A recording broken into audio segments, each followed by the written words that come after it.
तो आप भगवान की पूजा पाठ करो और धन संपत्ति कमा लो। इस तरह की व्यवस्था है।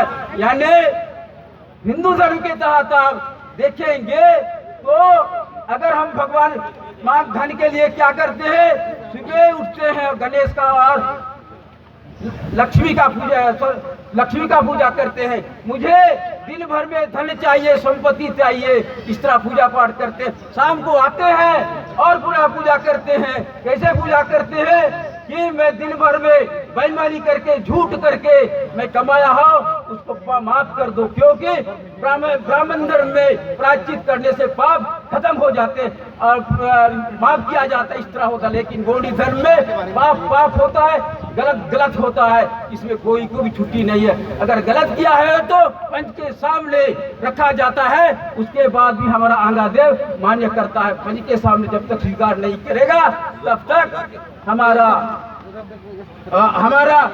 मतलब इस कार्यक्रम नहीं होगा। इस तरह की हमारी व्यवस्था है।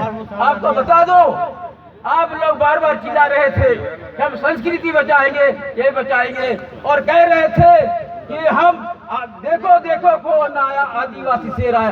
कौन कहता आदिवासी शेर? आज तक बता दो, बस्तर में केवल अबूझमाड़ छोड़, आपके बीजापुर सुकमा छोड़, अब नारायणपुर देखिए, कोंडागांव देखिए, अंतागढ़ देखिए, वहाँ के घोड़ों की हाल आज घर घर जाके देख सकते हैं। उनके यहाँ आज जवान छोकरे जो आए हैं, उनके छोटे छोटे भाई हैं, बहन हैं, उनके साथ घोड़ी आचरण नहीं करते। तो कहाँ की तुम्हारी संस्कृति बचेगी, कहाँ की तुम्हारी परंपरा बचेगी? आप लोग शेर नहीं हो। आप शेर तो अपनी भाषा बोलती है, उनकी भाषा अलग होती। शेर का आवाज देकर लोग डर जाते हैं। आप तो कमजोर हो, एकदम डरे हुए आदमी हो, आपकी भाषा को सुरक्षित नहीं कर सकते। आप एक चीता भी नहीं हो। चीता तो अपने चालाक होशियारी से अपना भोजन प्राप्त कर लेता है। इसी तरह आप लोमड़ी भी नहीं हो, सियार भी नहीं हो, जो चालाक होती है।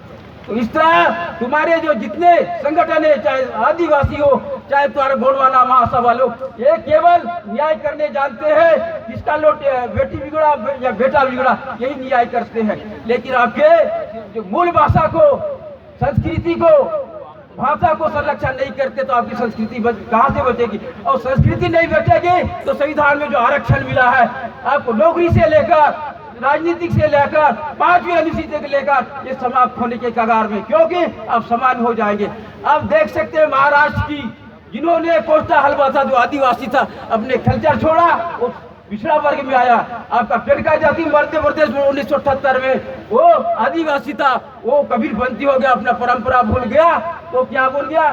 पिछड़ा वर्ग बन गया। इसलिए आप जागो, पहले आपने बोली भाषा का उपयोग करो, अपना भाषा तुम बढ़कर पहले अपना भाषा बढ़ के जाए में संस्कृति खत्म। ये मोटा गुट्टा था संस्कार किया, मोटा से लड़ाई किया कि ये आज जो बोलते हो रामघाट की हम सफल जीत जाएंगे, आपको कितने साथ देंगे? आप केवल रामघाट के आसपास के किनारे के आदमी लड़ सकते हो, क्योंकि दुनिया में अगर सांस्कृतिक परिवर्तन आएगा ही तभी आप राजनीतिक लड़ाई जीत सकते। आपके पास सांस्कृतिक परिवर्तन नहीं है, क्योंकि बोली और भाषा खत्म हो चुकी है। केवल नाच गानों में आपकी इतिहास नहीं जानते हो, इसलिए आपको संग साथ नहीं देने वाले। आप जंगल के वाले जंगल के लिए लड़ते रहो, बाकी सारी क्षेत्र का आदमी आने वाला नहीं। लेकिन अगर भाषा और संस्कृति जोड़ोगे तो पूरा देश के आदिवासी हो जाए, चाहे मुंडारी हो, चाहे संताली हो, चाहे कुड़ुक हो, ये सभी तमाम भील हो, हम एक हो सकते हैं। तो इस तरह भाई साहब, भाई लोग, आपको पहले गोंडी भाषा में उपयोग करो।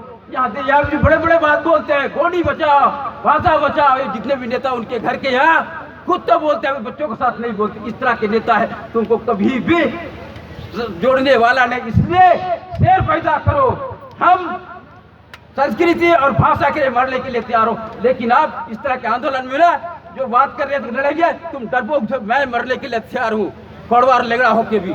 लेकिन आप लोग भग जाओगे जब लड़ाई के मैदान, केवल जंगल के और जमीन के लिए लड़ रहे हो ना, संस्कृति और भाषा के लिए, सभ्यता के लिए नहीं लड़ रहे हो।